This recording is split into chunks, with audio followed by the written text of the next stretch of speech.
Hello guys, now आज हमारा topic है वो हमारा है linear equation in two variable. और इस टॉपिक में हम क्या क्या कंप्लीट करेंगे, टॉपिक्स हमने मेंशन किए हैं। सबसे पहले है हमारा इंट्रोडक्शन, ठीक है, यानी कि इस टॉपिक में कौन कौन सी चीजें हमें करनी है, कैसे हमें करना है, वो सब हम इस इंट्रोडक्शन में देखेंगे।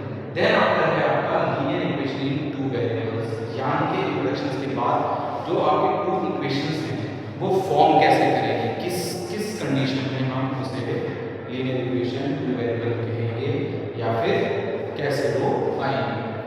सेकंड है आपका point alpha and beta shows the solution of a linear equation in two variables. Means ये जो इक्वेशन है उसका जो सॉल्यूशन है उसको कैसे शो करना है, कैसे उसको दिखाया जाता है, ये सारी चीज हम पॉइंट नंबर 3 में करेंगे। एंड फोर्थ में हमें करना है how to find the solution of a equation, यानी जो इक्वेशंस हैं उसके सॉल्यूशंस हम किस तरीके से निकालेंगे। तो फ्रेंड स्टार्ट करते हैं सबसे पहले पॉइंट नंबर 1 से। पॉइंट नंबर 1 है इंट्रोडक्शन। तो इंट्रोडक्शन इज बेसिकली जो हमारा ये इक्वेशंस हैं, इक्वेशंस के लिए क्या क्या चीजें चाहिए होगी। एक तो कोई भी टू वेरिएबल चाहिए होगा, वेरिएबल किसी भी फॉर्म में हो सकता है, एक्स वाई पेयर हो सकता है, डी क्यू पेयर हो सकता है, टी यू पेयर हो सकता है, कोई भी ऐसा, यानी कि टू वेरिएबल्स होने चाहिए पेयर के अंदर। कोई भी पेयर होंगे तो उनको हम कहेंगे वेरिएबल्स और साथ में उनके कोएफिशिएंट्स। नाउ सेकंड पॉइंट की अगर मैं बात करूं तो सेकंड पॉइंट है लीनियर इक्वेशन, यानी कि इक्वेशन अब सिंपल वेरिएबल और कोएफिशिएंट का जो कॉम्बिनेशन होगा वही क्या करेगा, linear equation in two variable. देखिए एक वेरिएबल ले लिया, एक वेरिएबल ले लिया, इन दोनों को हमने इस फॉर्मेट में शो कर दिया, तो ये क्या होगा, linear equation in two variable.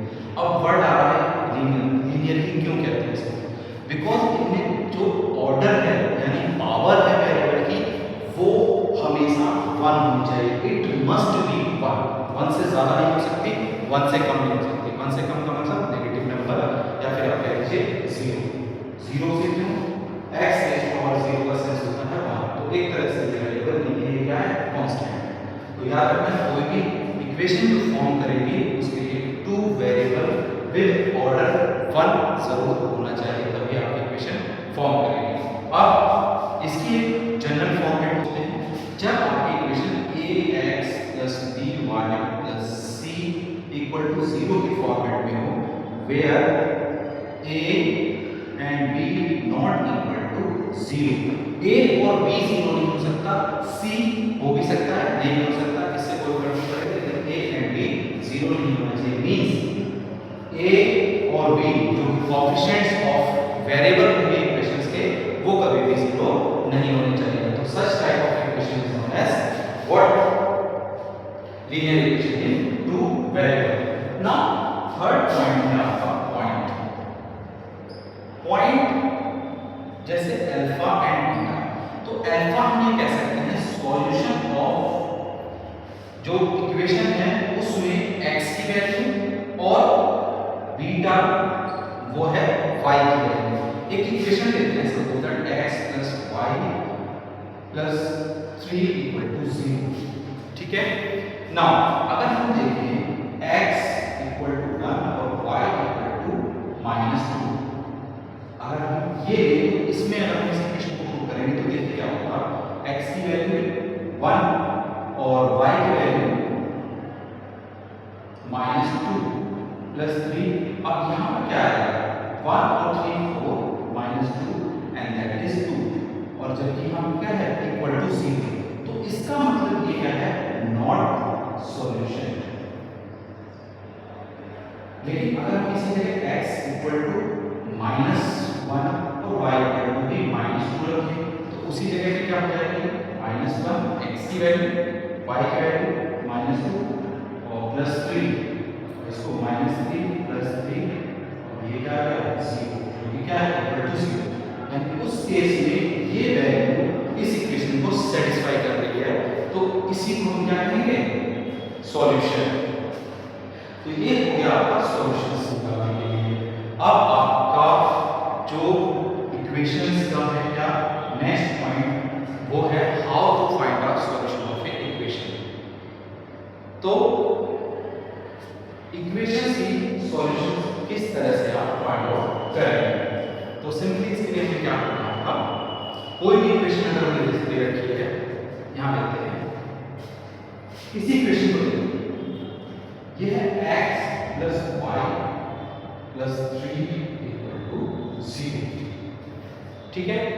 अब सॉल्यूशन निकालने का मतलब ये हो गया कि हमें x और y की वैल्यूज को निकालना। तो सिंपली देखिए कोई भी वैल्यू अगर होता है, जैसे सपोज है x इक्वल टू हमने मान रखा यहां x और यहां y, इसको हम कहेंगे सॉल्यूशन टेबल। सॉल्यूशन टेबल के अंदर ये फिक्स है, x ऑलवेज यहां रहेगा यानी ऊपर की तरफ और y ऑलवेज नीचे की तरफ, इसमें कोई भी चॉइस या किसी भी तरह का कॉम्प्रोमाइज नहीं है, x है और ये y बार। इसमें भी जो फर्स्ट पॉइंट है वो x और सेकंड पॉइंट y ही होगा ऑलवेज। तो सपोज है कि x 1 है, अब आपका क्वेश्चन ये होगा कि 1 क्यों रखा, तो आपका जो भी मन करे इसमें कोई भी 4 रख सकते हैं, 1 -1 2 3 4 व्हाटएवर। तो हमने जैसे 1 रखा, देखिए क्या होगा 1 + y + 3 = 0, y 1 + 3 4 = 0, y क्या है -1 सॉरी -4, ये क्या होगा -4, ठीक है। अब आगे x + y + 3 = this, नाउ मैं y रखता हूं और अब मैं कहता हूं कि मैंने 0 रख दिया, y क्या रख दिया 0। तो देखिए x + 0 + 3 = 0, x इक्वल अब ये 0 + 3 3 और इधर आ गया -3, तो ये क्या आ गया आपका, यानी कि y 0, ये ध्यान रखना y 0 रखा है आपने, तब आपको x की वैल्यू ओपन हुई है वो हो गई 3। तो इस तरीके से आप सॉल्यूशंस निकाल सकते हैं। अब क्वेश्चन में आ रहा है कि ऐसे कितने सॉल्यूशंस निकाल सकते हैं, उसका जवाब है पॉइंट नंबर 2 के इस, यानी कि एक लीनियर इक्वेशन जो होती है उसके अंदर इनफाइनाइट पॉइंट्स होंगे। इनफाइनाइट पॉइंट्स कैसे होंगे, जरा इस इक्वेशन को फिर से देखिए, x + y + 3 = 0। अब मैंने सपोज दैट सिर्फ मैं x को ही लेता हूं और x की वैल्यू एक इंटीजर है, ठीक है। ऐसे तो रेशनल नंबर भी लिया जा सकता है, लेकिन चलो हम इंटीजर्स लेते हैं। इंटीजर्स कहां से होते हैं, -∞ से लेके +∞ तक। और इसका सेंस क्या है, यानी x की वैल्यू कोई भी इंटीजर आप रखोगे y की वैल्यू निकलती चली जाएगी, यानी -∞ से लेके +∞ तक कोई भी वैल्यू रखोगे ये आएगा।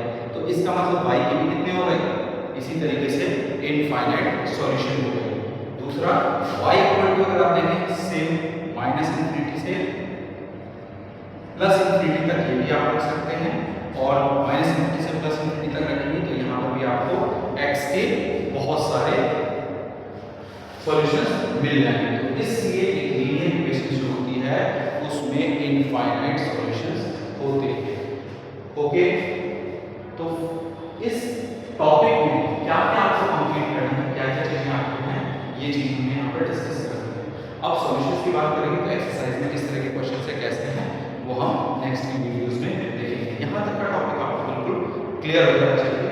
और एक चीज थोड़ा सा एक चीज और देखिए, कोई भी इक्वेशन होगी 3x - 5y + 4 = 0, तो ये जो है ये है कोएफिशिएंट और constant, means 3 is a coefficient of x, -5 is a coefficient of y और 4 is a constant value. Okay, तो ये चीज आपको ध्यान रखनी है इस टॉपिक में। बाकी टॉपिक बहुत इजी है, आराम से हो जाता है, ठीक है। बाकी नेक्स्ट वीडियोस में देखेंगे कि कैसे कैसे यहाँ पर आपका आएगा। Thank you.